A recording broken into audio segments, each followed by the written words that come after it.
Zohran Mamdani, more so than many other politicians, is very real. He's very authentic.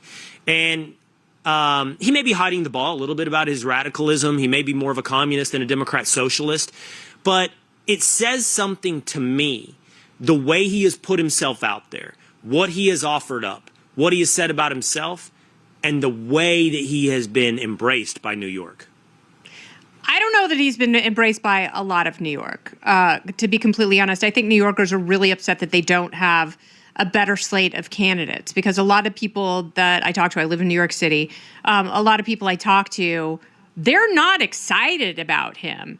And they understand. New Yorkers are pretty smart. They're pretty perceptive people. You have to be when you're navigating a city that, you know, in the flip of a switch can turn very dangerous. You know, and you can be held hostage in a subway car. Everyone's got a subway story. And, you know, people know, especially people who have lived here through successive mayors, they know that it can get a lot worse. But they don't like the other candidates that they have. You know, New Yorkers have been subjected to Andrew Cuomo for a long time.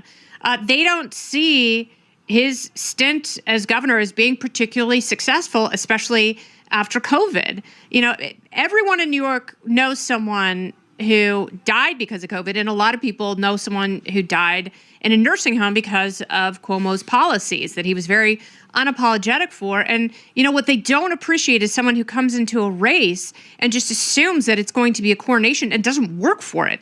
New Yorkers, it doesn't matter if you are on Wall Street or if you are on every form of government assistance. New Yorkers, by and large, hustle, and they work really, really hard. And when someone comes into a race and they don't work for your vote, you don't have any respect for them.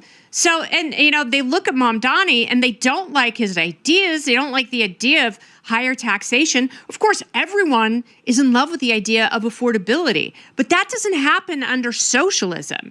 You get a greater bifurcation. You know, it's like if you're living in the black market, you are thriving. But if you are dependent on the government-run grocery stores, you are going to starve.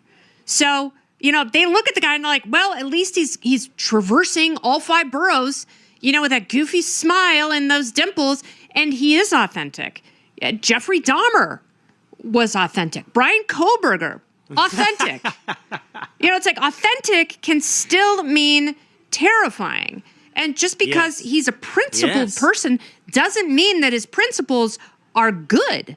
They're pretty awful. And to your point, he has shown you exactly what they are. And that should be terrifying for people. But instead, they are buying into the idea, this zero-sum idea, that if rich people have something, they have taken it from poor people.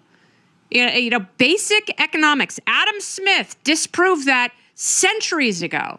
But people are still buying into that because it's an easier thing to swallow than I have to change my behavior in order to make my life more affordable. No one wants to do that. That sucks.